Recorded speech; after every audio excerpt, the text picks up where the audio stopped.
Did you know that Gilgamesh, king of Uruk, was not just a mortal man, but a demigod? Born of a goddess and a mortal king, he possessed a strength and power unmatched in all the lands. His very presence commanded respect, even fear.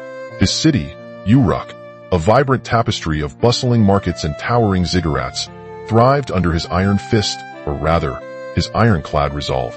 But Gilgamesh was not content with the prosperity of Uruk. His heart, a restless furnace, yearned for something more.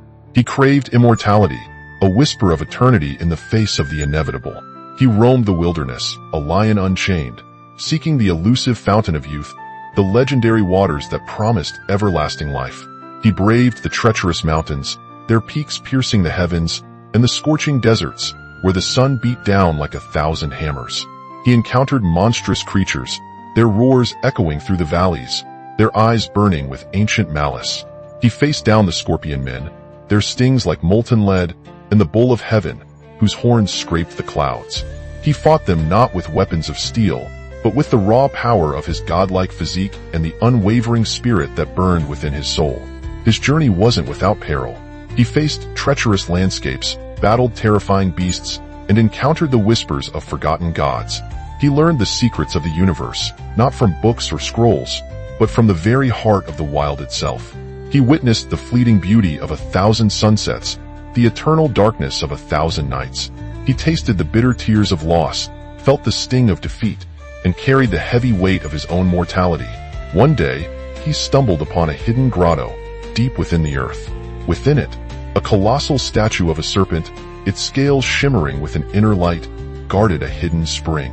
The water in the spring pulsed with a soft luminescence, promising rejuvenation and rebirth. Gilgamesh, driven by his insatiable hunger for immortality, reached for the spring, but a voice echoed from the depths of the grotto. "The water is not for the taking," it whispered, a chilling voice that seemed to emanate from the very earth. The voice belonged to Utnapishtim, a man granted immortality by the gods. He had faced the Great Flood, a cataclysmic event that swallowed the world and emerged unscathed. He spoke of the folly of mortals who sought to usurp the destiny ordained by the heavens. He spoke of the ephemeral nature of life and the inevitability of death. He recounted tales of gods and goddesses, their triumphs and defeats, their constant struggle for power and control. He spoke of the delicate balance of the universe and how mortals dared to tamper with it. Gilgamesh, humbled by Utnapishtim's wisdom, questioned his own motives.